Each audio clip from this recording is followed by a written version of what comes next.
Kamakailan lang ay sinorpresa ni Maine Mendoza si Maha Salvador ng baby shower.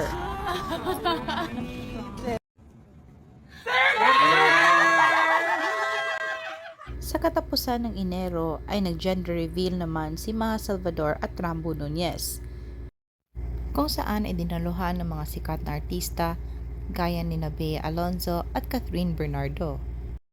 Spotted din sina Chi Filomeno, Sara Labati, Alora, Miles Ocampo, Jericho Rosales, Sofia Andres, Darren Espanto at marami pang iba.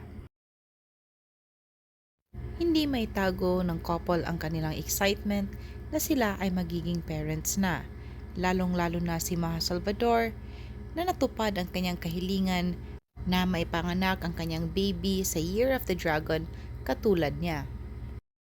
Sinabi naman ni Maha na papangalanan niyang Ramba ang kanilang baby kung sakaling babae ito. Dahil sa kasalukuyan, ang mga paborito niyang pagkain ay ayaw niya at ang mga hilig ni Rambo ang mga gusto niyang kainin. At ngayong 2024 ay babae ang magiging panganay ni Rambo Nunez at Maha Salvador.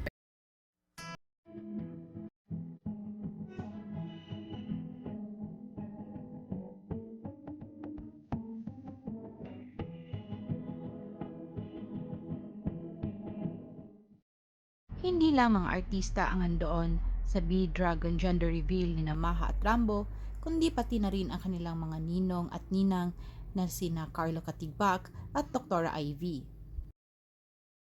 Gaya sa kasal ni Maha ay all out din ang party ng kanilang gender reveal.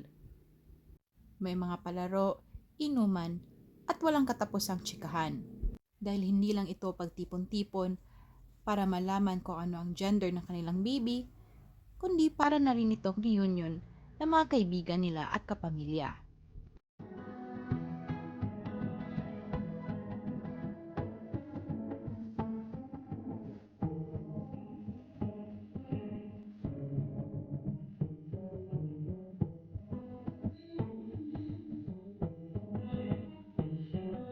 Siyempre po, gusto ko.